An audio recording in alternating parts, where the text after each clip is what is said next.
दा नोंलाय बुंलाय हारसिंनो नैलै फंबाय माथो होनबावनो दिनै मोनायाव थाल्ला मोसौ हालुवा गिदिर गिदिरखौ सिखावा खावना लाना थांबाय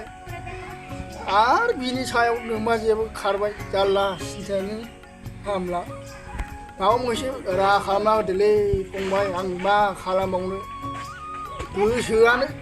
सान्थि गैला आंना बे गायनाय फुनाय सम फारसेथिं नोमाजे खारनाय मा खालामबावनोलै फंबाय बिदिबा आदा बे बड'लेण्ड बुब्लि आरो बड'लेण्ड रादाबखौनो खबर हरसै नामा एसे बिसोरनो ससियेल मिडियाआव हगारबा मोसौफोर गोमानायखौबो खबर मोनगोन दां ना मा होनो आदा ओइ आदा मा खालामदों बेलाय आङो दाख्लैनि बे मोसौ गोमादों होननायखौ बड'लेण्ड बुब्लि आरो बड'लेण्ड रादाबाव खबर हरबायमोनलाय आदा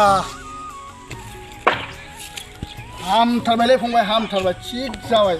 नों खोन्थाहरबाय जेला थिग जाबाय नोमाजेखौथ' मोनखासिगोन आं